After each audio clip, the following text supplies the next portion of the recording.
অনেক সময় এমনটা হয় যে কিছু কিছু ড্রেস বানাই যে আমার ভালো লাগে দেখতে, এতটা ভালো লাগে যে আর ভাষা প্রকাশ করা যায় না। কিন্তু আবার দেখা যায় যে সেই সেম ড্রেসই কাস্টমারের পছন্দ হয় না। কেন হয় না নিজেও বুঝতে পারি না। তো আসসালামু আলাইকুম এভরিওয়ান, কেমন আছো তোমরা সবাই? আশা করছি আল্লাহর রহমতে তোমরা যেই যেখানে আছো ভালো আছো, সুস্থ আছো। আমিও ভালো আছি আলহামদুলিল্লাহ। তাহলে আজকে তোমাদের মাঝে খুবই সুন্দর জামা ওড়না টু পিস ডিজাইন দেখাবো, আর তার সাথে এই সুন্দর জামাটি যে কিভাবে কি করেছি সবটা শেয়ার করব। আশা করছি তোমাদের ভিডিও ভালো লাগবে। তাহলে ভালো লাগলে অবশ্যই লাইক করে দিবা, আর আমার চ্যানেলে নতুন হইলে সাবস্ক্রাইব করতে ভুলবা না যেন। তো চলো প্রথমে তোমাদেরকে জামাটি দেখাই। এটা দেখো জামাটির গলার ডিজাইন। তো আমি বেশ কিছুদিন যাবত ভিডিও দিইনি তোমাদের মাঝে, একটু ব্যস্ততায় চলে গেছিলো। আশা করছি তোমাদের মাঝে আবারও ভিডিও দেওয়ার চেষ্টা করব।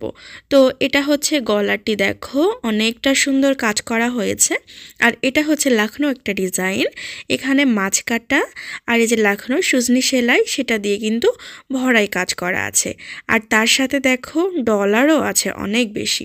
তো কাজটা করেছি আমি আমার পছন্দ মতোই, মন মতো করার চেষ্টা করেছি, কেননা যে আপুটার অর্ডার ছিল সে আপুটা বলেছিল যেভাবে করার, আমি চেষ্টা করেছিলাম সেভাবেই করানোর। কিন্তু দুর্ভাগ্যবশত তার কাজটি পছন্দ হয়নি। তোমাদের কেমন লাগছে জানাবা আমাকে অবশ্যই। তো এইটা হচ্ছে ওড়না, আর এইখানে বলে দিই জামা ওড়না দুটা কিন্তু বেক্সি ভয়েল কাপড়ের ওপরে করা হয়েছে। আর এটা হচ্ছে সুন্দরী সুতার কাজ করা, আর বেশ ঘন কাজের একটা ড্রেস। তো এবার চলো তোমাদেরকে আমি ওড়নাটা খুলে দেখাই। আর একটা বলে দিই, সেটা হলো জামাটির পেছনেও কাজ আছে, তারপরে জামাটির হাতাতেও কিন্তু কাজ আছে। আর এইখানে দেখো এটা হচ্ছে জামাটির পাড়ের দিকটা কিন্তু বেশ চড়া করে পার করা আছে। আর তার সাথে খেয়াল করে দেখো জামাটির পুরো বডি জুড়ে কাজ করা আছে, মানে পুরো বডি বলতে একদম অল ওভার কাজের একটা সুন্দর ড্রেস। তো তোমরা যদি আমার থেকে ড্রেস নিতে চাও তাহলে ডেসক্রিপশন বক্স চেক করবা, সেখানে আমার ফেসবুক পেজের লিঙ্ক, আমার ফোন নাম্বার পেয়ে যাবা, যোগাযোগ করলেই নিতে পারবা। তো এখানে তোমাদেরকে আগে পিঠটা দেখিয়ে দিই, তারপরে না হয় ওড়নাটা দেখাচ্ছি। এখানে দেখো পিঠের দিকটায় দেখো কাজ আছে ছেটানো, আর তার সাথে হাতাতেও কিন্তু কাজ করা আছে।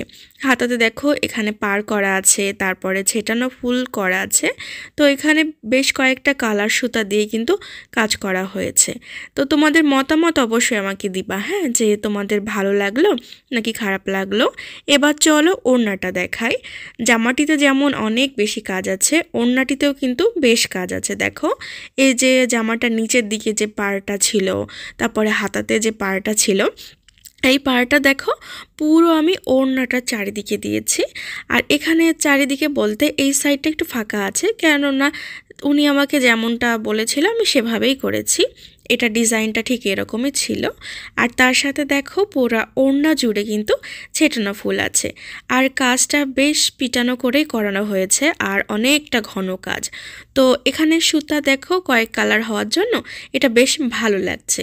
আর এখানে সুতার কালারটা দেখো সাদা আছে, কুসুম হলুদ আছে, সবুজ আছে, গোলাপি আছে, তারপরে যে লাক্স কালার বেবি পিঙ্ক যেটা সেটা আছে। তো এই কয়েকটা কালার দিয়ে কিন্তু পুরো ড্রেসটা কমপ্লিট করা হয়েছে। তো এটা সেলাই টিউটোরিয়াল কারা কারা চাও আমাকে জানাবা, আমি চেষ্টা করব তোমাদের সাথে শেয়ার করার। তো এই দেখো জামা ওড়না ম্যাচিং কেমন লাগছে মতামত দিবা। তো আমি চেষ্টা করেছিলাম আমার মতো করে সুন্দর করে করানোর। তো এই তো তোমাদের কমেন্টের অপেক্ষায় থাকবো। আর তোমাদের যদি ভিডিও একটু বেশি ভালো লেগে থাকে শেয়ার করে দিও, আর সব সময় এভাবেই পাশে থেকো। ভিডিওটি সম্পূর্ণ দেখার জন্য ধন্যবাদ।